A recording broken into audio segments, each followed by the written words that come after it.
Hello. कैसे हैं आप लोग बालक और बालिकाओं। आज हम मिल रहे हैं क्लास 10 के स्टूडेंट्स के लिए। और अभी तक आपकी पढ़ाई जो है वो जोरों शोरों पे चालू हो गई होगी, मुझे ऐसी पूरी उम्मीद है, क्योंकि बहुत सारे स्कूल्स अपना फर्स्ट मॉक टेस्ट पेपर, जिसका प्रीलिम्स बोलते हैं, ऑलरेडी कंडक्ट कर चुके हैं या करने वाले हैं। एंड बोर्ड की डेट शीट्स तो आउट है ही।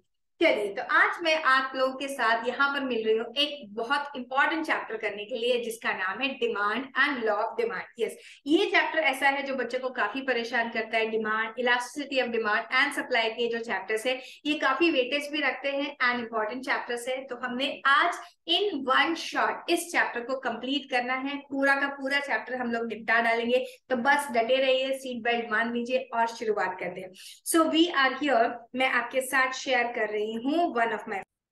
तो हियर वी आर। तो economics, demand and law of demand chapter number की तरफ ध्यान मत दीजिए, क्योंकि ये चैप्टर नंबर अलग हो सकता है आपके लिए।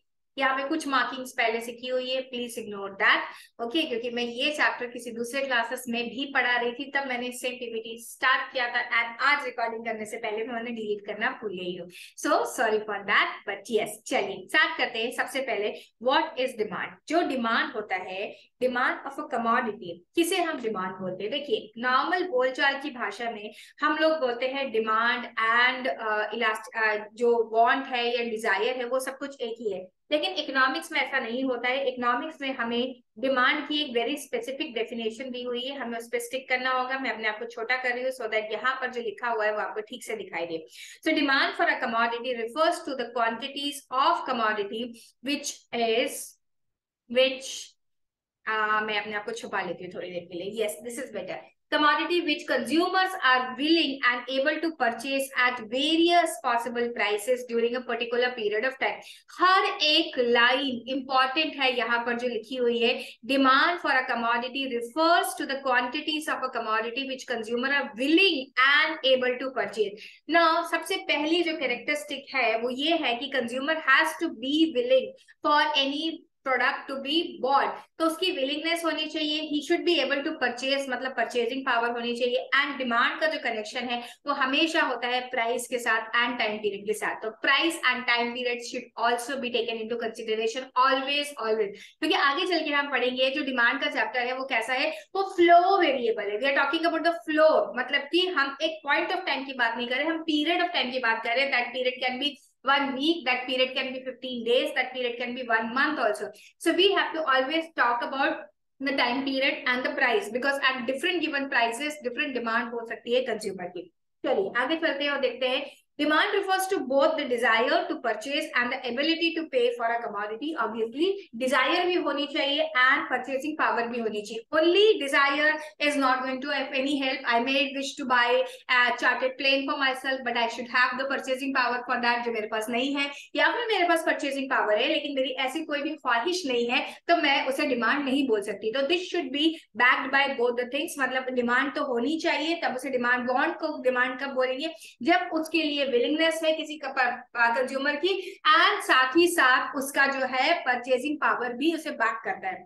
Demand is always at a price, हमेशा एक प्राइस पे है। It makes no sense if demand is not related to price for a given price. Okay, related to a price and for a given price demand tells us a specific quantity. अच्छा, 10 रुपए kilo आलू मिलता है तो मैं 2 kilo आलू खरीदती हूँ, और 5 रुपए किलो आलू मिलता है तो मैं हो सकता है कि 5 किलो आलू खरीद लूं या 4 किलो आलू खरीद लूं। क्यों? क्योंकि भाई डिमांड एंड प्राइस का इनवर्स रिलेशनशिप है, जो कि हम लॉ ऑफ डिमांड में आगे जाके पढ़ने वाले हैं। तो ये बात हमें देखना है कि हर समय प्राइस के अकॉर्डिंगली कंज्यूमर जो है अपनी डिमांड को इंक्रीज या डिक्रीज करेगा। नॉर्मली जो रिलेशनशिप होता है वो ये होता है कि हायर प्राइस पे लो डिमांड होती है और लो प्राइस पे हाई डिमांड होती है, but there are certain exceptions to it, जो हम लोग डिटेल में पढ़ने वाले आगे। A desire to buy a good backed with sufficient purchasing power and willingness to spend become effective demand. तो हम कौन सी डिमांड की स्टडी करने वाले इकोनॉमिक्स में? ऑब्वियसली इफेक्टिव डिमांड की स्टडी करने वाले इकोनॉमिक्स में। And demand is always express with reference of particular time. ये जो पर्टिकुलर है वहां पे टी की जगह आपको साइन दिखाई दे रहा है ब्रैकेट का, उसे इग्नोर कर दीजिए। ये पर्टिकुलर टाइम है, time period. And demand does not refer to a single isolated purchase but to a continuous flow of purchase. मतलब मैं ये बोलूं 10 रुपए किलो पर जब आलू मिल रहा था तो मैंने 2 किलो आलू खरीदा। What is this? This is not called demand. मुझे ये बताना होगा 10 रुपए पे कितना खरीदा, 8 रुपए पे कितने खरीदा, 5 रुपए पे कितना खरीदा, 15 रुपए पे कितना खरीदा, then it is called demand. तो इफेक्टिव डिमांड की जब भी हम बात करेंगे, there has to be a continuation in that, मतलब कंटिन्यूएशन इन दैट का मतलब ये है कि वहां पर आपको बताना पड़ेगा कि डिफरेंट डिफरेंट प्राइसेस पे कंज्यूमर की कितनी डिमांड थी। एक आइसोलेटेड डिमांड को हम क्या नहीं बोल सकते, डिमांड।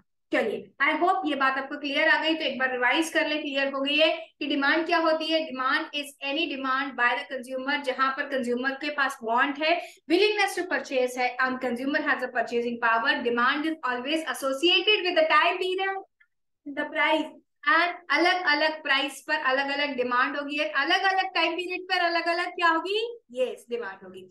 चलिए, तो प्राइस ऑफ कमोडिटी, यहाँ पर क्या हम लोग पढ़ रहे हैं अभी, देखिए मैं फिर से अपने आप को यहाँ पर छुपा देती हूँ और आपको दिखाती हूँ कि क्या पढ़ रहे हैं। फैक्टर्स अफेक्टिंग डिमांड, ऐसे कौन से फैक्टर्स है जिनको हम लोग डिमांड को अफेक्ट करेंगे, जिनसे हमारी डिमांड अफेक्टेड होगी। तो जो फैक्टर्स है जो डिमांड को अफेक्ट करते हैं, उसमें सबसे पहला प्राइस ऑफ कमोडिटी। ऑब्वियसली अगर प्राइस ऑफ कमोडिटी हाई है तो demand is going to be high less, and if price of commodity is higher then the demand is going to be less। क्या मैंने सेम चीज बोल दी दो बार? Yes ma'am, आपने गलती से 2 बार एक ही बात बोल दी है। चलिए ठीक है, मैं अपने आप को करेक्ट कर लेती हूँ। हाई प्राइस पे less demand and less price पे हाई डिमांड, इनवर्स रिलेशनशिप होगा।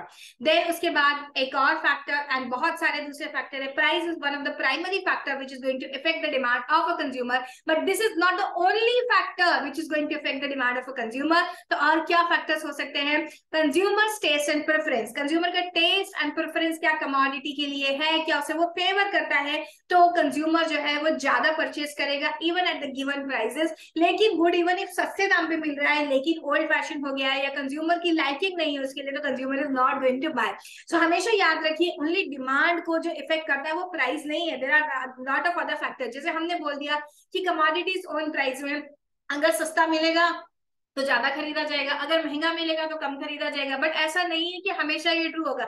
अगर ओल्ड फैशन क्लोथ्स की बात करें तो पुराने फैशन के कपड़े सस्ते में भी मिलेंगे तो भी आज लोग नहीं खरीदेंगे। Reason is that that is not preferred by the consumer, उनका टेस्ट और प्रेफरेंस जो है वो चेंज हो चुका है। तो यहाँ पर रिलेशनशिप कैसा है कि अगर टेस्ट एंड प्रेफरेंस अगर कंज्यूमर का नहीं है फॉर अ पर्टिकुलर गुड, तो वो कम खरीदेगा और उसके लिए वो फेवरेबल है, उसकी टेस्ट एंड प्रेफरेंस के अकॉर्डिंगली है वो गुड, तो वो ज्यादा परचेज करेगा। Then price of related good, ये बहुत इंपॉर्टेंट टॉपिक है, इसके ऊपर इंडिविजुअल क्वेश्चन आपसे पूछा जा सकता है। And price of related good को पढ़ने से पहले हमें रिलेटेड गुड क्या होते हैं ये जानना पड़ेगा। तो रिलेटेड गुड दो तरीके के गुड्स होते हैं बच्चों, एक होता है सब्स्टिट्यूट गुड एंड दूसरा होता है कॉम्प्लीमेंट्री गुड। सब्स्टिट्यूट गुड्स एक दूसरे को सब्स्टिट्यूट करते हैं, जैसे कि टी एंड कॉफी, उनका जो बेसिक यूज है वो सेम ही है, दोनों ही हॉट ब्रेवरेजेस है, या थम्स अप या कोला की बात करें हम, दोनों ही काले वाले ड्रिंक है, तो दोनों एक तरीके का एक सिमिलर काइंड ऑफ सेटिस्फेक्शन देते हैं। मैं सिमिलर क्लोज बोल रही हूँ, आई विल नॉट से आइडेंटिकल, बिकॉज सम पीपल में पर्टिकुलर प्रेफरेंस कि वो कॉफी पियेंगे तो कॉफी ही पियेंगे, they will never ever touch T. लेकिन कुछ बहुत सारे लोग ऐसे होते हैं जिनको कोई फर्क नहीं पड़ता, as long as there is a hot beverage, तो चाहे वो कॉफी हो चाहे वो टी हो, दोनों ही उन लोगों को चल जाता है। तो ऐसे गुड्स को हम बोलते हैं सब्स्टिट्यूट गुड। गुड होते हैं वो ज्वाइंटली डिमांडेड होते हैं, जैसे कि मोबाइल एंड सिम कार्ड, जैसे कि कार एंड पेट्रोल और कोई भी दूसरा फ्यूल, तो ये सब होते हैं ज्वाइंटली डिमांडेड गुड। तो कमोडिटी जो है उसके रिलेटेड गुड का प्राइस का भी उसके ऊपर फर्क पड़ता है। जैसे कि अगर मैं टी एंड कॉफी की डिमांड की बात करूं, तो अगर टी एंड कॉफी एज्यूम करें हम पहले सेम प्राइसेस पे सेल हो रहे थे और अचानक से ऐसा होता है कि टी का दाम अब गिर गया एंड कॉफी का हाई है, तो लोग क्या करेंगे, कॉफी को छोड़ करके टी की तरफ शिफ्ट हो जाएंगे। तो अगर किसी सब्स्टिट्यूट गुड का प्राइस फॉल कर जाता है तो दूसरे सब्स्टिट्यूट गुड की डिमांड भी फॉल हो जाती है, क्योंकि वहां से लोग छोड़कर यहाँ आ जाते हैं। यहाँ पे एक डायग्राम बताया हुआ है, on your right you can सी, यहाँ पर क्या दिखा हुआ है, यहाँ पर आपको दिखाई दे रहा है, यहाँ पर आपको दिखाई दे रहा है ऑन एक्स एक्सिस, जो हॉरिजॉन्टल एक्सिस होती है उसे हम एक्स एक्सिस बोलते हैं। एक्स एक्सिस पे हमें दिखाई दे रहा है डिमांड फॉर टी, और वाई एक्सिस पे हमें डिमांड फॉर टी की जगह, प्राइस फॉर टी की जगह प्राइस फॉर कॉफी दिखाई दे रहा है। ठीक है, इसे मैं थोड़ा सा और जूम इन करने की कोशिश करती हूँ, नहीं ज्यादा जूम इन, यस यस हो गया, ज्यादा जूम इन करने से दिखाई दे रहा है। यहाँ पर ये देखिए, demand for T substitute good है, डिमांड फॉर टी जो है, और प्राइस ऑफ कॉफी। तो जैसे ही प्राइस जो ऑफ कॉफी है इंक्रीज हो गया, ये P0 से P1 की तरफ ये जो है शिफ्ट कर गया, तब आप देखिए कि प्राइस ऑफ कॉफी इंक्रीज होने की वजह से डिमांड ऑफ टी को क्या हो गया, ये Q0 से Q1 की तरफ शिफ्ट कर गई, राइट की तरफ जा रही है, मतलब इंक्रीज कर रही है वो, ठीक है। राइट की तरफ क्यों जा रही है, क्योंकि यहाँ पर क्या हुआ, ये दोनों है सब्स्टिट्यूट गुड, और जब सब्स्टिट्यूट गुड्स होते हैं तो अगर एक गुड की दाम बढ़ जाए तो दूसरे गुड की तरफ कंज्यूमर शिफ्ट हो जाते हैं, बिकॉज वहां पर उन्हें सेम लेवल ऑफ सेटिस्फेक्शन और नियर लेवल ऑफ सेटिस्फेक्शन मिल रहा होता है at lesser prices, that is why it happens so कि कंज्यूमर वहां शिफ्ट कर जाते हैं। तो यही बात आपको दिखाई दे रही है टी एंड कॉफी के डायग्राम में। और अगर मैं बात करूं कॉम्प्लीमेंट्री गुड्स, कॉम्प्लीमेंट्री गुड्स कौन से होते हैं, जो आपको एक साथ जॉइंटली डिमांड करने पड़ते हैं, उनको बोलते हैं हम कॉम्प्लीमेंट्री गुड। तो कॉम्प्लीमेंट्री गुड्स में देखिए आप, मुझे यहाँ पर दिखाई दे रहा है price of petrol on Y axis. Again मैं इसको थोड़ा सा इंक्रीज करने की कोशिश करती हूँ, इनकी नहीं हो पा रहा है ये, चलिए आप इसको ऐसे ही देखिए, आपकी बुक में भी सेम डायग्राम दिया होगा। यहाँ पर प्राइस ऑफ पेट्रोल दिया हुआ है वाई कार्स दी हुई है एक्स एक्सिस पे। तो जैसे ही प्राइस ऑफ पेट्रोल P0 से P1 हुआ, मतलब कि इंक्रीज हुआ, तो क्या हुआ है, जो डिमांड फॉर कार है वो Q0 से Q1 पर आ गई, Q0 से Q1 पर आ गई, मतलब रिड्यूस हो गई। क्यों रिड्यूस हो गई, क्योंकि अब पेट्रोल महंगा हो गया, तो पेट्रोल की डिमांड तो खुद की गिरेगी ही गिरेगी, एंड साथ ही साथ ऑटोमोबाइल की भी और कार की भी डिमांड जो है वो रिड्यूस हो जाएगी। तो सब्स्टिट्यूट गुड में कैसा रिलेशनशिप है, अगर एक गुड का प्राइस जो है इंक्रीज होता है, दूसरे गुड की डिमांड बढ़ जाती है, तो we can say price of one good and demand of another good has a positive relationship, दोनों एक ही डायरेक्शन में जा रहे हैं। वैसे वर्षा भी होता है, अगर प्राइस ऑफ कॉफी डाउन हो जाए तो डिमांड ऑफ टी भी डाउन हो जाएगी, क्यों, क्योंकि अब टी वाले कंज्यूमर कहाँ चले जाएंगे, कॉफी के पास चले जाएंगे। लेकिन अगर हम कॉम्प्लीमेंट्री गुड्स की बात करें जो कि जॉइंटली डिमांडेड गुड्स होते हैं, तो प्राइस ऑफ पेट्रोल इंक्रीज होने की वजह से पेट्रोल का खुद का डिमांड तो फॉल होएगा ही होएगा, साथ ही साथ कार की डिमांड भी फॉल हो जाएगी। तो यहाँ पे रिलेशनशिप कैसा है, नेगेटिव रिलेशनशिप है, एक एरो ऊपर जा रहा है, एक एरो नीचे जा रहा है। तो ये हो गया 3 factors which affect the demand of a particular good. Price of commodity है, consumer taste and preference, and तीसरा है price of related good. Related good के अंदर 2 और हेडिंग्स है, जो है substitute good and complementary good. ये हमने अच्छी तरह से डिटेल में डिस्कस कर ली। अब next important topic is income of consumer. Income of consumer यहाँ जितने डिटेल में लिखा हुआ है की बुक में उतने डिटेल में नहीं लिखा हुआ है। ये जो पीपीटी बना है is being made by using 12th का बुक, लेकिन सारी की सारी चीजें same file I am using over here. यहाँ पे हो सकता है 1 या 2 चीजें मैं आपको एक्स्ट्रा पढ़ा दूं, अकॉर्डिंगली पढ़ लीजिएगा, लेकिन कॉन्सेप्ट में एक भी पैसे का इधर या उधर, कुछ बराबर बराबर बराबर जैसा आपकी बुक में लिखा हुआ है वैसा का वैसा है। चलिए, कंज्यूमर, कंज्यूमर क्या होती है, इनकम ऑफ कंज्यूमर का डायरेक्ट इम्पैक्ट पड़ता है ऑन द डिमांड। लेकिन कमोडिटी कैसी है, दिस इज अ क्वेश्चन। तो कमोडिटी कैसी है, किस तरीके की होती है, हो सकता है आपकी बुक में 2 ही तरीके की कमोडिटी दी है, दूसरी होती है इंफीरियर गुड, और तीसरी होती ने बना लिया ऑफ कमोडिटी। एक हो गया हमारा नॉर्मल गुड, दूसरा हो गया इंफीरियर गुड, और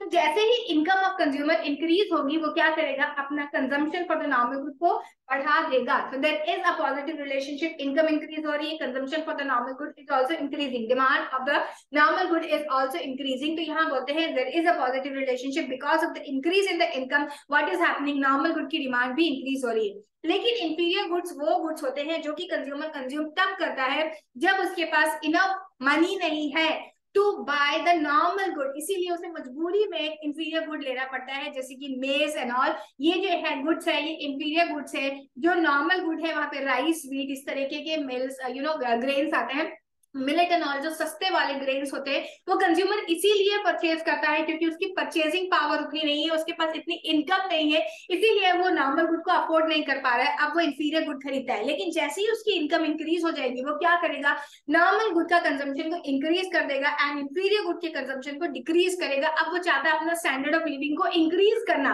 और वो इंफीरियर गुड को छोड़ के नॉर्मल गुड की तरफ जाने लगेगा। तो यहाँ पर क्या होता है, अगर कंज्यूमर की इनकम इंक्रीज होती है तो उसका consumption of inferior good fall करता है, मतलब कि increase in the income and fall in the consumption of inferior good, जिसे हम बोलेंगे कि इनकम राइज कर रही है एंड डिमांड फॉल कर रही है। लेकिन अगर उल्टा हो जाए, इनकम फॉल कर रही है, तो वो नॉर्मल गुड का कंजम्पशन छोड़ेगा और इंफीरियर गुड के कंजम्पशन की तरफ जाएगा। इसीलिए when income falls, demand for the inferior good will increase. Now we are talking about the inexpensive necessity जैसे सॉल्ट। सॉल्ट बहुत इंपॉर्टेंट चीज है, उसके बिना किसी भी खाने का टेस्ट नहीं है। लेकिन क्या हमारी इनकम इंक्रीज होने से हम सॉल्ट का कंजम्पशन बढ़ा देंगे? Obviously no. सॉल्ट तो जितना लगता है भाई उतना ही लगेगा। ऐसा नहीं होगा कि पहले महीने भर में 1 kg सॉल्ट का इस्तेमाल होता था और क्योंकि इनकम बढ़ गई तो चलो 5 किलो सॉल्ट का कंजम्पशन कर लेते। नहीं, सॉल्ट वैसे भी बहुत ही कम क्वांटिटी में लगता है।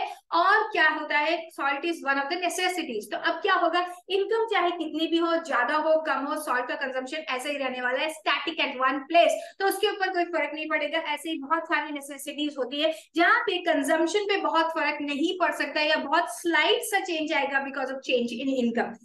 इनकम किस तरीके से एक कंज्यूमर की डिमांड फॉर वेरियस नेसेसिटीज या फिर इंफीरियर गुड या नॉर्मल गुड को चेंज करती है। जाते हैं कंज्यूमर की एक्सपेक्टेशन क्या है। अगेन मैं यहाँ पर अपने आप को छुपा लेती हूँ so that whatever is written you can see. तो क्या लिखा हुआ है यहाँ पे, कंज्यूमर्स एक्सपेक्टेशन, कि अगर कंज्यूमर एक्सपेक्ट कर रहा है कि फ्यूचर में प्राइसेस विल राइज, देन वो अभी क्या करेगा, ज्यादा डिमांड करेगा। और अगर कंज्यूमर को ऐसा लग रहा है कि देखो भाई फ्यूचर में क्या होने वाला है, फ्यूचर में जो प्राइस है वो फॉल होने वाला है, तो वो क्या करेगा, अभी जो चीजें वो कंज्यूम करने वाला था उसको पोस्टपोन कर देगा और फ्यूचर में ज्यादा कंजम्पशन करेगा। इसीलिए यहाँ पर क्या होता है आप देखेंगे कि फ्यूचर एक्सपेक्टेशन की वजह से भी कंज्यूमर का जो प्राइसेस है, कंज्यूमर की जो डिमांड है उसमें आप चेंजेस देखते हैं। ओके तो हमने क्या देख लिया, फ्यूचर प्राइस एक्सपेक्टेशन, ये भी हम लोगों ने देख लिया। फिर उसके बाद कंज्यूमर क्रेडिट फैसिलिटीज। अभी कंज्यूमर क्रेडिट फैसिलिटीज क्या होती है, मतलब कि जैसा कि आजकल होता है, मोबाइल फोन खरीदने चाहिए, एक भी पैसा मत दीजिए और परचेज कर लीजिए, क्योंकि you can buy on EMI, you can buy any amount of number of things without paying any amount और वेरी स्मॉल अमाउंट जो कि आप बाद में पेमेंट कर सकते हैं, because there are credit facilities available. Because facility of this credit facilities, consumer को अपने पास पूरा पैसा इकट्ठा करने तक वेट नहीं करना है। अगर मुझे 80,000 रुपए का मोबाइल खरीदना है तो 80,000 रुपए इकट्ठा करने की जरूरत नहीं है, जाओ और खरीद लो। As long as my income is sufficient enough to pay the EMI, I can pay that. Okay तो मुझे क्या करना है, मुझे अगर क्रेडिट फैसिलिटीज अच्छी मिल रही है तो मेरी डिमांड इंक्रीज हो जाएगी। लेकिन अगर क्रेडिट फैसिलिटीज नहीं मिल रही है, मतलब भाई साहब तब तो पैसा इकट्ठा करना पड़ेगा और फिर परचेज करना पड़ेगा, तो मेरी जो डिमांड है वो कम रहेगी। सो क्रेडिट फैसिलिटीज का डायरेक्ट इम्पैक्ट है on the demand of a commodity और वेरियस कमोडिटीज। अगर good credit facilities are available then demand is going to be high. अगर credit facilities are not available properly then demand is going to be less. Then कई बार demonstration effect होता है। Demonstration effect क्या है, demonstration effect में हम देखते हैं कि लोग खाने के लिए ज्यादा अमाउंट ऑफ चीजों को परचेज करते हैं, महंगी चीजों को भी परचेज करते हैं, क्योंकि उन्हें ऐसा लगता है कि सब लोग जैसा लाइफस्टाइल जी रहे हैं हमें भी वैसा लाइफस्टाइल जीना चाहिए और महंगी महंगी चीजें इस्तेमाल करना चाहिए। अगर डेमोन्स्ट्रेशन इफेक्ट ज्यादा है तो ज्यादा डिमांड होगी, और डेमोन्स्ट्रेशन इफेक्ट उतना नहीं है, very very down to earth society है, तो डेमोन्स्ट्रेशन इफेक्ट ना होने की वजह से demand for commodities will be lesser रहेगी। ठीक है, अब यहाँ पर आप अपनी बुक में जब देखेंगे तो आप देखेंगे फैक्टर्स अफेक्टिंग इंडिविजुअल डिमांड आपको अलग से दिए हुए हैं and factors affecting market demand आपको अलग से दिए हुए हैं। लेकिन जो मैं आपको पढ़ा रही हूँ, मैं आपको मिक्सचर पढ़ा रही हूँ। अच्छा एग्जाम में मैम क्या करना है, फिर एग्जाम में अगर आपसे स्पेसिफिक क्वेश्चन पूछा जाए कि फैक्टर्स अफेक्टिंग इंडिविजुअल डिमांड बताओ और फैक्टर्स अफेक्टिंग मार्केट डिमांड बताओ, तो ये जो size and composition of population है, जो डिस्ट्रीब्यूशन ऑफ नेशनल इनकम है, सीजन एंड वेदर है, ये सारी चीजें आप मार्केट डिमांड में लिखेंगे एंड इंडिविजुअल डिमांड में से पहले वाली चीजों को लिखेंगे। और अगर क्वेश्चन जेनरिक क्वेश्चन है, मतलब कोई बोला ही नहीं, सिर्फ बोल दिया factors affecting demand, 5 factors affecting demand बता दीजिए, तो आप कोशिश करिए कि ज्यादा से ज्यादा आप इंडिविजुअल फैक्टर्स को लिख दें, क्योंकि वही ज्यादा इंपॉर्टेंट है। मतलब सीक्वेंस वाइज अगर मैं बात करूं तो price of commodities on price, price of substitute good, income of consumer, ये सब ज्यादा इंपॉर्टेंट होते हैं, तो पहले आप उनको लिखने की कोशिश करिए। छोटा वाला चुन के लर्न कर लेते हैं और लिख के आ जाते हैं, अप्रोच मत रखना। यस बहुत सारे बच्चे ऐसा करते हैं, जो सबसे छोटा है ना उसको लर्न कर लेते हैं। नहीं, जो सबसे ज्यादा इंपॉर्टेंट है, जो सबसे ज्यादा प्राइमरी फैक्टर है, आपको वो फैक्टर लिख के आना होता है। ये नहीं कि लर्न करने के हिसाब से कौन सा सबसे छोटा दिख रहा है बुक में उसे लर्न कर लो, लिख लो, वो अप्रोच फॉलो मत करिए बच्चों। अब आप लोग क्लास 10 में पढ़ रहे हैं, आप 6, 7, 8, 9 के बच्चे नहीं है कि छोटा वाला लिख कर आ जाते हैं। आप अपना बोर्ड एग्जाम देने जा रहे हैं, तो प्रिपरेशन प्रॉपर रखिए एंड प्रेजेंटेशन बहुत अच्छा रखिए। चलिए एक पॉइंट पे पहुंच गए हम बात कर रहे हैं size and composition of population. बहुत सारी बातें कि डिमांड किस प्रोडक्ट की होगी डिपेंड करती है कि साइज कैसा, पॉपुलेशन का ज्यादा पॉपुलेशन ज्यादा demand, come population come demand, and composition कैसा है, क्या बहुत सारे लोग बुढ़े हैं, क्या बहुत सारे लोग बच्चे हैं, क्या बहुत सारे लोग जवान हैं आपकी तरह। तो composition of population will also decide कि कौन सी चीज की डिमांड ज्यादा होगी। अगर बहुत सारे लोग ओल्ड एज को बिलोंग करते हैं तो what is going to happen, जो भी ओल्ड एज पीपल डिमांड करते हैं ऐसी कमोडिटीज की डिमांड ज्यादा होगी। बहुत सारे बच्चे हैं तो बच्चों की ज्यादा डिमांड होगी, एंड मिडिल एज पीपल की ज्यादा पॉपुलेशन है तो साइज कैसा है, कॉम्पोजिशन कैसा है, अकॉर्डिंगली डिमांड होती है। डिस्ट्रीब्यूशन इनकम, यहाँ पर हम बात करें नेशनल इनकम की, तो नेशनल इनकम का डिस्ट्रीब्यूशन कैसा है। अगर बहुत सारा डिफरेंस है, बहुत सारे हैव्स एंड हैव नॉट्स है, बहुत अमीर बहुत गरीब लोग हैं, तो ऑब्वियसली गरीब क्या डिमांड करेगा, बेचारे नेसेसिटीज का डिमांड करेगा, और अमीर क्या करेगा, लग्जरीज की डिमांड करेगा, कंफर्ट की डिमांड करेगा। तो डिस्ट्रीब्यूशन ऑफ इनकम अगर अनइक्वल है तो फिर डिमांड फॉर लग्जरीज, डिमांड पर कंफर्ट गुड ज्यादा होने वाली है, क्योंकि अमीर लोग उन्हीं चीजों की ज्यादा डिमांड करेंगे। देखो नेसेसिटीज जो होती है वो almost same kind of amount is desired and demanded by everybody, उसका कंजम्पशन जो है बहुत ज्यादा बढ़ाया जा सकता है, लेकिन कंफर्ट गुड का एंड लग्जरीज का कंजम्पशन ज्यादा बढ़ाया जा सकता है, इसीलिए उसकी ज्यादा डिमांड होगी। लेकिन अगर अनइक्वल डिस्ट्रीब्यूशन ऑफ इनकम नहीं है, almost equal distribution of income है, जैसे कि सोशलिस्ट इकोनॉमी में होता है, तो यहाँ पर क्या होगा, demand for necessities will be higher and demand for comfort goods and luxuries is going to be lesser. चलिए फिर क्लाइमेटिक फैक्टर, मतलब कि सीजन एंड वेदर की अगर बात करें हम, तो क्लाइमेटिक फैक्टर की अकॉर्डिंगली भी demand and different places different होने वाली है। जैसे कि हम देखेंगे हॉट क्लाइमेट में ज्यादातर कॉटन क्लॉथ्स की डिमांड होगी, एसी की डिमांड होगी, कूलर्स की डिमांड होगी, और अगर हम बात करें अगर ठंडा मौसम है तो फिर किस चीज की डिमांड होगी, वुलन क्लॉथ्स की डिमांड होगी, रूम डिमांड होगी, और वैसे ही चीजों की डिमांड होगी। गवर्नमेंट पॉलिसी कैसी है, अगर गवर्नमेंट टैक्सेशन में बेनिफिट देती है, सब्सिडीज देती है, तो price of the good will come down and demand is going to be higher. लेकिन अगर गवर्नमेंट बहुत ज्यादा टैक्सेस लगाती है तो demand for such goods is going to be lesser. चलिए अब डिमांड फंक्शन की बात करें, यहाँ पे जितनी ड्राइंग हुई है मैंने बोला मैं से मिटाना भूल गई थी, तो प्लीज बेयर विद मी। यहाँ पे क्या लिखा हुआ है, डिमांड फंक्शन लिखा हुआ है। इसी सारी चीजों को जो अभी तक हम पढ़ के आए हैं, इन्हीं सारी चीजों को जब न्यूमेरिकली एक्सप्रेस करते हैं इसे बोलते हैं demand function. Demand function is equal to PN, मतलब price of commodity, N commodity को अगर हम एन मानेंगे तो D N is equal to PN, मतलब price of commodity's own price, इसे हम बोलते हैं। देन P1 मतलब कि प्राइस ऑफ रिलेटेड गुड, जिसमें कि हमने सब्स्टिट्यूट गुड एंड क्या पढ़ा हुआ था, कॉम्प्लीमेंट्री गुड पढ़ा हुआ था। फिर हमने देखा था Y, capital Y is the income of consumer, ये सब एक्सप्लेनेशन यहाँ पे लिखा हुआ है। देन टी मतलब taste and preference of the consumer, अगर फेवरेबल चेंज है तो डिमांड ज्यादा होगी, अगर अनफेवरेबल चेंज है तो डिमांड कम होने वाली है। देन उसके बाद एक्सपेक्टेशन, अगर फ्यूचर में प्राइसेस की इंक्रीज होने की एक्सपेक्टेशन है तो आज ही डिमांड ज्यादा होगी, और अगर फ्यूचर में प्राइसेस के फॉल होने की एक्सपेक्टेशन है तो क्या होगी, आज की डिमांड क्या हो जाएगी, कम हो जाएगी, क्योंकि लोग फ्यूचर में खरीदेंगे। साइज ऑफ पॉपुलेशन, अगर बहुत बड़ा है तो ज्यादा डिमांड, अगर साइज ऑफ पॉपुलेशन लेसर है तो कम डिमांड। अगर डिस्ट्रीब्यूशन ऑफ इनकम की बात करें, अनइक्वल डिस्ट्रीब्यूशन में नेसेसिटीज की डिमांड ज्यादा नहीं होगी, कंफर्ट गुड्स की, लग्जरी गुड्स की ज्यादा डिमांड होगी, और अगर इक्वल डिस्ट्रीब्यूशन है तो नेसेसिटीज की ज्यादा डिमांड होगी। गवर्नमेंट पॉलिसी, अगर गवर्नमेंट ज्यादा टैक्स लगाती है तो डिमांड कम हो जाएगी, गवर्नमेंट ज्यादा सब्सिडी देती है तो डिमांड बढ़ जाएगी। चलिए फिर जा रहे हैं लॉ ऑफ डिमांड, किसको बोलते हैं भाई, लॉ ऑफ डिमांड, इसे बोलते हैं लॉ ऑफ डिमांड। यहाँ पर रिलेशनशिप बताया जाता है between the price of a commodity and the demand of commodity. So अभी तक हमने इसको एक्चुअली सीख लिया है, लेकिन यहाँ पर हम प्रॉपरली स्ट्रक्चर्ड वे में देखेंगे कि लॉ ऑफ डिमांड का मतलब क्या होता है। मैं यहाँ पे फिर से छुप जाती हूँ, और ये जो स्टेटमेंट ऑफ लॉ लिखा हुआ है इसे जरूर जरूर जरूर याद करना है और लिख के आना है। The law of demand state that other things remaining equal, the quantity demanded of a commodity increases when it price falls and decreases when it price rises. मतलब कि ये बात कर रहा है कि यहाँ पर जो डिमांड है और प्राइस है, इसका रिलेशनशिप कैसा है, डिमांड एंड प्राइस का रिलेशनशिप जो है इनवर्स रिलेशनशिप है। इसी वजह से आप जब डिमांड का कर्व देखेंगे तो डिमांड का curve is a downward sloping curve. ये इसलिए हो रहा है जिसे हम बोलते हैं नेगेटिवली स्लोप कर्व, कि प्राइस इंक्रीज होने की वजह से डिमांड जो है फॉल करेगी, एंड वाइस वर्सा। जैसे आप यहाँ पर देखें तो ओरिजिनल प्राइस आपको दिखाई दे रहा है P, वहां पर Q डिमांड थी, एंड जैसे ही प्राइस फॉल होके P1 पे आया, डिमांड इंक्रीज होके कहाँ चली गई, Q1 पर चली गई। तो ये है डिमांड का लॉ, जो कि यहाँ पर दिखाता है what is the relationship between demand and price of a commodity.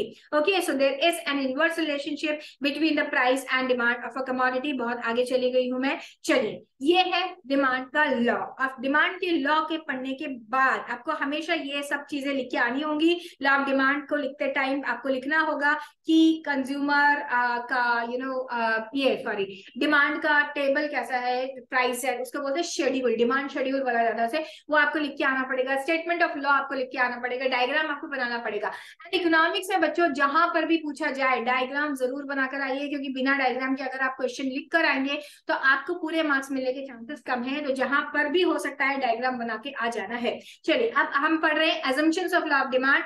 हर एक लॉ की इकोनॉमिक्स में assumption होती है, क्योंकि इकोनॉमिक्स इज सोशल साइंस, ये ह्यूमन बिहेवियर को रिप्रेजेंट करता है। तो ह्यूमन बिहेवियर कैसा है, आज ये चीज अच्छी लग रही है, कल अच्छी नहीं लगेगी, सेम चीज। क्यों? क्योंकि हमारे पास इतने सारे एक्सटर्नल फैक्टर्स हैं जो हमारे दिमाग पर असर डाल रहे हैं, जो हमें इम्पैक्ट कर रहे हैं। तो हमें एक ही चीज का अलग अलग जगह पर हम अलग अलग एक्सप्रेशन दे देंगे और अलग अलग तरीके से यहाँ पे सर्टेन assumptions को लिया गया है। ये assumption फॉलो होंगी तभी law of demand is going to hold good, otherwise law of demand is not going to hold good. सबसे पहले assumption है there should be no change in the income of consumer. Obviously अगर income of consumer बढ़ जाए, तो अभी जो हमने पिछले टेबल में देखा, देखिए यहाँ पर 10 रुपए का अगर प्राइस है किसी कमोडिटी का, तो कंज्यूमर 100 यूनिट्स मांगता है। लेकिन अगर उसकी इनकम बढ़ गई तो हो सकता है वो 100 की जगह 110 यूनिट्स मांगे, 120 यूनिट्स मांगे। सो इसीलिए हम बोलेंगे कि नहीं भाई, इनकम में कोई चेंज नहीं होना चाहिए, income should be constant. There should be no change in the taste and preference of consumer. Price तो उतना ही है, लेकिन अब कंज्यूमर को ये गुड अच्छा नहीं लगता है, उसकी लाइकिंग किसी और गुड के लिए हो गई है, तो क्या होगा, उसकी डिमांड फॉल कर जाएगी in spite of the same prices. या फिर उसे अब यही गुड ज्यादा अच्छा लगने लगे, तो वो बाकी सारा कंजम्पशन छोड़ के इसी का ज्यादा कंजम्पशन करने लगे। तो ये नहीं होना चाहिए। इसे हम बोलेंगे कि भैया उसका टेस्ट एंड प्रेफरेंस चेंज नहीं हो रहा है, वो सेम टू सेम है। प्राइस ऑफ रिलेटेड गुड, अगर टी की कंजम्पशन हो रही थी एंड कॉफी की जो प्राइस है वो फॉल हो गई, तो लोग तो वहां चले जाएंगे ना, तो इसीलिए उसको भी कांस्टेंट कंसीडर कर लो। The commodity should be normal commodity, inferior नहीं होना चाहिए, क्योंकि इंफीरियर में तो कैसा रिलेशनशिप है, इंफीरियर में तो पॉजिटिव रिलेशनशिप हो जाता है। ठीक है, प्राइस बढ़ रहा है तो डिमांड भी बढ़ रही है, ठीक है, प्राइस कम हो रहा है तो डिमांड भी कम हो रही है, तो उसे नहीं लेना है। Size of population should not change, same to same रहना चाहिए। And distribution of income should not change and there should not be no expectation about the future prices. तो इसका मतलब हम फैक्टर्स अफेक्टिंग डिमांड पढ़ा था। इन शॉर्ट आपको वही सारे फैक्टर्स को लिख देगा, no change no change no change except for the price. Only price में चेंज आएगा तो उसका रिलेशनशिप हम यहाँ पर देख रहे हैं।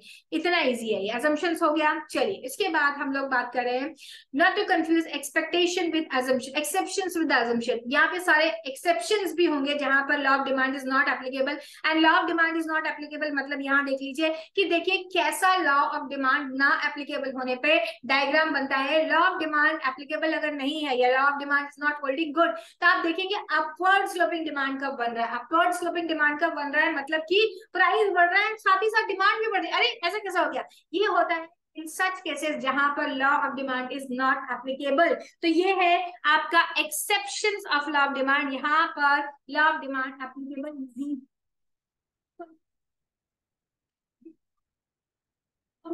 नहीं, गुड्स की तरह जहां पर consumer spends large part of their income and demand for which falls with a fall in their price. Okay, क्योंकि वो क्या करेगा, गिवन गुड से कहां जाने की कोशिश करेगा, नॉर्मल गुड की तरफ जाने की कोशिश करेगा। सीरियल्स लाइक मेज एंड ज्वार की डिमांड को वो कम करेगा। और वो क्या करेगा, क्योंकि अब ये गुड महंगे हो गए तो इन्हें क्यों खरीदे, इससे अच्छा नॉर्मल गुड तो वो नॉर्मल गुड की तरफ चले जाएगा। Articles of snob appeal, articles of snob appeal का मतलब होता है कि लोग क्या कर रहे हैं, दिखावे के लिए महंगी महंगी चीजें खरीद रहे हैं, सॉलिटेयर्स, आईफोन, महंगी कार, लग्जरियस आइटम्स इसलिए खरीदे जा रहे हैं ताकि लोग उन्हें देखे और बोले वाह भाई क्या लाइफस्टाइल है, ऐसी लाइफस्टाइल तो हमारे पास भी होनी चाहिए। तो बस इसीलिए जितना महंगा होता है उतना ज्यादा आर्टिकल्स खरीदते हैं। जैसे बोलते हैं आर्टिकल्स ऑफ स्नॉब अपील, इनके ऊपर भी law of demand is not applicable, otherwise दुनिया में कोई आईफोन नहीं खरीद रहा होता। चलिए, नेक्स्ट है अबाउट फ्यूचर प्राइसेस। अगर आपको एक्सपेक्टेशन है कि फ्यूचर में प्राइसेस विल फॉल, तो आप क्या करेंगे, आज सेम प्राइस के ऊपर भी डिमांड कम ही करेंगे, क्योंकि आप फ्यूचर में खरीदने वाले। या फिर आपको लग रहा है फ्यूचर में प्राइस इंक्रीज हो जाएंगे, तो आज सेम प्राइस पे आप कम डिमांड करेंगे, बिकॉज आपको पता है बाद में महंगा दाम देना पड़ेगा। तो these are certain exceptions of law of demand जहां पे एप्लीकेबल। और एक्सेप्शन से इमरजेंसी वॉर कंडीशन हो जाए या फिर कोई इमरजेंसी आ जाए, तो लोग क्या करेंगे, ज्यादा दाम पर भी ज्यादा डिमांड कर लेंगे, क्योंकि कल को पता नहीं घर से बाहर निकालते खरीद पाए या ना खरीद पाए। ठीक है, फिर है क्वालिटी प्राइस रिलेशनशिप। कई बार कंज्यूमर को, कई बार क्या बहुत बार कंज्यूमर को ऐसा लगता है कि हाई प्राइस मतलब हाई क्वालिटी है, इसलिए वो महंगा गुड्स ही खरीदते हैं क्योंकि उन्हें लगता है कि ज्यादा दाम पर ज्यादा अच्छी क्वालिटी मिलती है। Change in the fashion. कई बार ऐसा होता है कि पुराने दाम के, पुराने फैशन के क्लोथ या any item people will not buy even at the lesser prices because there is change in the fashion. So all these are called exceptions of law of demand. यहाँ पे law of demand is not applicable. Okay, now what are we going to study next? Going to study next is demand curve. भाई demand curve कैसा होता है? Demand curve हम लोगों ने पहले भी देख लिया लॉ ऑफ डिमांड के एक्सप्लेनेशन में। डिमांड कर्व जो होता है ये ग्राफिक प्रेजेंटेशन है ऑफ लॉ ऑफ डिमांड। यहाँ पर ये शेड्यूल बनाना होता है। मैं फिर से छुप जाती हूँ, देखिए ये शेड्यूल होता है जहाँ पे आप प्राइस दिखाते हैं एंड रिलेटिव क्वांटिटी कितनी डिमांड की गई है वो दिखाते हैं, और इसी को जब हम ग्राफिकली रिप्रेजेंट करते हैं जैसे हम बोलते हैं demand schedule, the graphic presentation of demand schedule expressing the relationship between the different quantities. तो ये है आपका demand curve. And slope of demand curve होता है लेफ्ट टू राइट, जैसे हम बोलते हैं नेगेटिवली स्लोप डिमांड कर्व होता है हमेशा। चलिए going to the next topic. ये जो नेक्स्ट टॉपिक है यहाँ पर बताया गया है market demand curve and it's derivation from individual demand curve. Market demand क्या होती है पहले इसे सीख लेते हैं। देखो मार्केट डिमांड का मतलब होता है, हम अगर एक मार्केट सेगमेंट की बात करें, मैम मार्केट सेगमेंट क्या होता है? मतलब कि एक छोटा सा मार्केट के हिस्सा जहाँ पे कुछ नंबर ऑफ कंज्यूमर होंगे। लेट्स से मार्केट सेगमेंट में 20 कंज्यूमर है, तो 20 कंज्यूमर की कलेक्टिव डिमांड को हम बोलेंगे मार्केट डिमांड एंड एक कंज्यूमर की डिमांड को हम बोलेंगे इंडिविजुअल डिमांड। तो हॉरिजॉन्टल सबमिशन करते हैं, ए की डिमांड, बी की डिमांड, सी की डिमांड, तो उस हॉरिजॉन्टल सबमिशन को हम बोलते हैं ये है मार्केट डिमांड। ओके, जैसा कि यहाँ पर आपको दिखाई दे रहा है, मैं फिर से छुप जाती हूँ। यहाँ पर देखिए आपको डिमांड ऑफ कंज्यूमर ए दिखाई दे रही है, डिमांड ऑफ कंज्यूमर बी दिखाई दे रही है, डिमांड ऑफ ए बी इकट्ठी दिखाई दे रही है। तो ए की इंडिविजुअल डिमांड मतलब मैं अगर वर्टिकली देखूँ तो 100 रुपए पे ए ने 1 डिमांड करी थी पर के वीक, एंड 90 रुपीज पे 2 की डिमांड थी, 80 रुपीज पे 4 की डिमांड थी एंड 6 की डिमांड थी। ये मैं ए का पढ़ रही हूँ, वर्टिकली पढ़ रही हूँ। अब बी के देखिए, बी ने 100 रुपीज पर केजी डिमांड करी थी, 2 KG, 3 KG, 5 KG and 7 KG. हो सकता है बी की फैमिली बड़ी हो तो वो ज्यादा डिमांड करता है, या बी की इनकम ज्यादा हो तो वो ज्यादा डिमांड करता है। अब जब मैं हॉरिजॉन्टल सबमिशन करूंगी, मतलब कि मैं उसको 1+2 करूंगी तो 3 इज मार्केट डिमांड। अगर एक मार्केट में 2 ही कंज्यूमर है ए एंड बी, इन दोनों को मैंने कलेक्टिवली बोला तो बोलूंगी ये है मार्केट डिमांड। तो आप देखिए मार्केट डिमांड में हमने ए एंड बी दोनों की डिमांड को प्लस करके लिख दिया। आपको जो ग्राफ दिखाई दे रहे हैं, आपको फर्स्ट ग्राफ जो दिखाई दे रहा है वो ए की डिमांड का ग्राफ है, सेकंड ग्राफ जो दिखाई दे रहा है बी की डिमांड का ग्राफ है, एंड जो थर्ड डिमांड दिखाई दे रहा है वो दिखाई दे रहा है मार्केट डिमांड का कर्व। तो ऑलवेज एक पॉइंट आपको याद रखना होगा कि जो मार्केट डिमांड का कर्व होता है वो कैसा होता है? वो ज्यादा फ्लैटर कर्व होता है। फ्लैटर कर्व का मतलब ज्यादा सक्सेस होता है क्योंकि वो बड़ी क्वांटिटी को रिप्रेजेंट कर रहा होता है। फाइन, सो ए की डिमांड, बी की demand and market demand, market demand का ज्यादा इंक्लाइन टूवर्ड आपको एक्स एक्सिस दिखाई देगा। तो बस यही डेरिवेशन है, बहुत कुछ है नहीं इसमें, मैथ्स का फॉर्मूला नहीं है, डर मत जाना डेरिवेशन वर्ड सुन के। सिंपली 2 कंज्यूमर लेना या 3 कंज्यूमर लेना, तीनों की डिमांड को इक्वल सबमिशन करके लिख देना और डिमांड का कर्व बना देना, दैट्स इट, और कुछ भी नहीं है यहाँ पर। तो market demand is a very very simple topic. Now we'll see what does demand curve. Why does it happen that demand curve is sloping downward? ऐसा क्यों होता है? हमेशा डिमांड कर्व जो है वो डाउनवर्ड ही स्लोप करता है। इंपॉर्टेंट टॉपिक है, अच्छे से पढ़ लेंगे। तो law of diminishing marginal utility की वजह से होता है। भाई ये law of diminishing marginal utility क्या होती है? Law of diminishing marginal utility ये बोलता है कि देखो कंज्यूमर का जो सेटिस्फेक्शन है ना, यूटिलिटी का चैप्टर आपने पढ़ा होगा तो कंज्यूमर का जो सेटिस्फेक्शन है वो तो पहुंच जाता है मैक्सिमम, वो सेटिस्फाई हो जाता है by consumption of required units. तो अगर उसे आपको बोलना है, भाई लालच देना है कि तुम और यूनिट्स खरीद लो, तो प्राइस कम करना पड़ेगा तभी वो और यूनिट्स परचेज करेगा, नहीं तो वो इसीलिए because of application of law of diminishing marginal utility, utility जो कम कम होती जा रही है, हमें क्या करना पड़ता है? प्राइस रिड्यूस करना पड़ता है, तभी कंज्यूमर ज्यादा परचेज करने गए। 2 पेन खरीदने गए, अरे आज तो एक पेन का जो दाम है वो 6 रुपए हो गया। हाँ 6 रुपए हो गया तो 2 से ज्यादा खरीद लेते हैं। ठीक है, 2 से ज्यादा पेन खरीद के ले आया, क्यों? क्योंकि दाम कम हो गया था। आपकी यूटिलिटी जो थी वो 2 ही पेन से मिल रही थी आपको, तो आप 20 रुपए पूरा खर्च करके आप 2 पेन खरीद रहे थे, लेकिन अब क्या हुआ? प्राइस कम हो गया, तो ऐसा सुनहरा मौका हो सकता है फ्यूचर में ना मिले, तो हम क्या करते हैं, 2 से ज्यादा पेन खरीद लेते हैं, उसी दाम में हमें ज्यादा खरीदने के लिए मिल रहा है, उससे कम प्राइस से ज्यादा खरीदने के लिए मिल रहा है। So that is why law of diminishing marginal utility की वजह से लॉ ऑफ डिमांड जो है वो हमेशा नेगेटिवली स्लोप होता है। देन इनकम इफेक्ट, ये कौन सा इनकम इफेक्ट है, इस इनकम इफेक्ट को याद रखिएगा, ये वो वाला इनकम इफेक्ट नहीं लिखा है जहाँ पे हम normal good, inferior good and inexpensive necessities की बात कर रहे हैं। यहाँ पे हम एक्चुअली इनकम इफेक्ट से हमारा कहने का मतलब होता है परचेजिंग पावर। जब भी प्राइस कम होता है, इनकम इफेक्ट या फिर purchasing power of consumer increase हो जाती है, इसीलिए कंज्यूमर को मजा आता है, वाह पहले मैं 10 रुपए एक पेन के लिए दे रही थी, अभी मैं 6 रुपए एक पेन के लिए दे रही हूँ, 4 रुपए बच रहे हैं, चाहे तो मैं कुछ और खरीद लूं, चाहे मैं ये 4-4-8 जो मेरे रुपए बच जाएंगे 20 रुपए में, उससे एक और पेन खरीद लूंगी और उसके बाद भी मेरे पास पैसा बच जाएगा। तो बड़ा मजा आता है कंज्यूमर को जब उसकी परचेसिंग पावर बढ़ जाती है। तो ये इनकम इफेक्ट की वजह से भी लॉ ऑफ डिमांड का कर्व जो है वो कैसा जाता है, डिमांड का जो कर्व है वो नेगेटिवली स्लोप जाता है। सब्स्टिट्यूशन इफेक्ट, एक कमोडिटी का प्राइस अगर बढ़ जाता है ना, कंज्यूमर बड़ा चालाक होता है, वो फटाफट उसका सब्स्टिट्यूट ढूंढ लेता है। तो सब्स्टिट्यूशन इफेक्ट की वजह से भी ऐसा होता है कि हाई डिमांड पे लो हाई प्राइस पे लो डिमांड होगी, क्यों, क्योंकि लोगों ने उसका सब्स्टिट्यूट ढूंढ लिया। Increase in number of consumers, कई बार ऐसा होता है कि जब प्राइस गिरता है तो जो लोग पहले इस कमोडिटी को अफोर्ड नहीं कर पा रहे थे, उनके बजट से बाहर जा रही थी, अब वो भी खरीद पाते, इसीलिए नंबर ऑफ कंज्यूमर इंक्रीज होने की वजह से भी डिमांड कर्व का स्लोप जो है नेगेटिवली स्लोप है। And several uses of commodity, जैसे मिल्क इसका बेस्ट एग्जांपल है। तो जब प्राइस कम होता है तो उस कमोडिटी के ज्यादा यूज होने लगते हैं। अब हम मिल्क का पीने के लिए भी यूज करेंगे, चाय कॉफी भी बनाएंगे, हम उसका बटर मिल्क भी बनाएंगे, कर्ड भी बनाएंगे, चीज भी बनाएंगे, लेकिन अगर वो महंगा हो गया तो हम बाकी सब चीजों को भूल जाएंगे, चीज नहीं बनाएंगे, भाई बटर मिल्क नहीं बनाएंगे, हम तो बेसिक यूज के लिए रखेंगे, पीने के लिए मिल्क का consumption, simply drinking the milk like that and making tea and coffee from it. Okay, so this is the reason why demand curve slopes downward. Now we are reaching to the end of chapter. धीरे धीरे change in quantity demanded किसे बोलते हैं, and change in demand किसे बोलते हैं।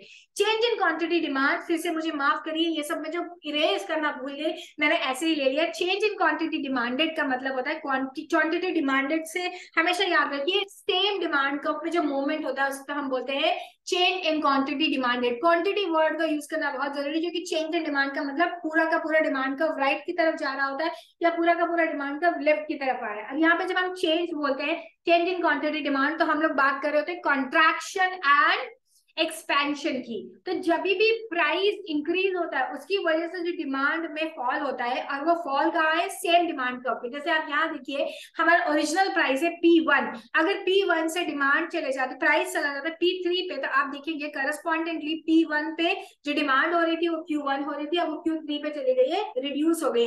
Left की तरफ क्या हो गया है, मूवमेंट हो गया है। तो इस मूवमेंट को जो A1 से A की तरफ, A3 की तरफ मूवमेंट हुआ है, उसे हम बोलते हैं डिक्रीज इन क्वांटिटी डिमांडेड, या फिर उसके लिए एक अच्छा वर्ड यूज किया जाता है वो है contraction in demand. Decrease word के साथ बहुत ही केयरफुल रहना है, क्योंकि अगर आप डिक्रीज लिखेंगे तो डिक्रीज इन क्वांटिटी डिमांडेड लिखना पड़ेगा।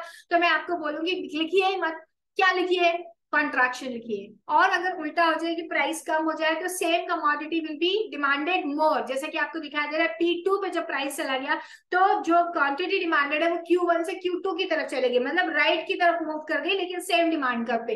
तो इसे बोलते हैं expansion of demand curve. Expansion and contraction बहुत बहुत इंपॉर्टेंट टॉपिक है, उसके ऊपर सेपरेटली आपसे क्वेश्चन पूछा जाता है। एंड मजे की बात यह है कि same topic is repeated in supply का चैप्टर ऑल्सो, तो वहां पर भी आप इसको दोबारा से इतना ध्यान नहीं लगाना पड़ेगा आपको, यहाँ पर आपने अच्छे से सीख लिया है। तो हमेशा याद रखिए contraction and expansion of demand होता है सेम डिमांड कर्व पे, जिसे बोलते हैं movement along the same demand curve. And इसका एक ही रीजन होता है, that is price. Factors affecting demand other than price को कांस्टेंट रखना है, मतलब कि इनकम ऑफ कंज्यूमर कुछ नहीं हो रहा है, change in the price of related good कुछ नहीं हो रहा है, देन टेस्ट एंड प्रेफरेंस कुछ नहीं हो रहा है, only price is the reason of contraction in demand and expansion in the demand. Contraction क्यों होगा, अगर प्राइस ऑफ कमोडिटी क्या हो गया है, इंक्रीज हो गया है। एंड एक्सपेंशन क्यों होगा, क्योंकि price of commodity has fallen down. तो ये डायग्राम आपको अच्छे से प्रैक्टिस कर लेने।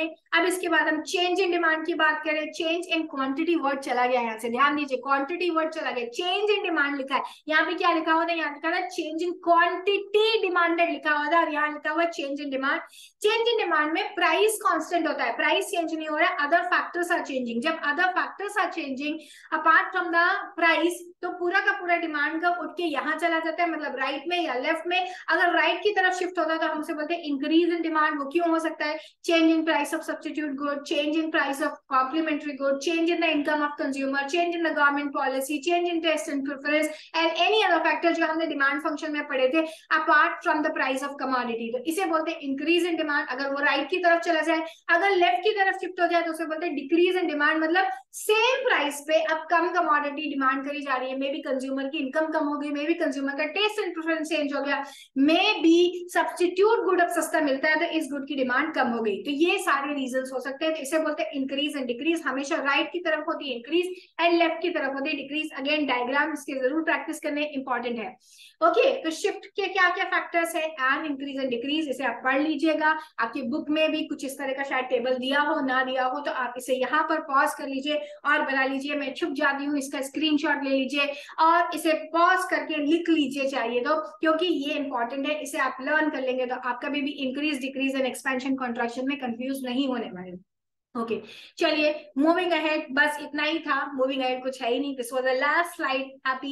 Okay, so this was chapter of demand. I hope मैं आपको समझा पाई, आपको ये बहुत अच्छे से समझ आ पाया। इस चैप्टर को बहुत इंपॉर्टेंस दीजिए क्योंकि इसके दो रीजन, एक तो डिमांड के चैप्टर से काफी क्वेश्चंस बनते हैं आपके क्लास 10th आईसीएसई में, और दूसरी बात ये है कि डिमांड का चैप्टर अगर आपने अच्छे से पढ़ा हुआ है तो सप्लाई का चैप्टर आपके लिए बहुत ही केक वॉक हो जाएगा, बहुत स्मूथ हो जाएगा, आप काफी अच्छे से कर पाएंगे।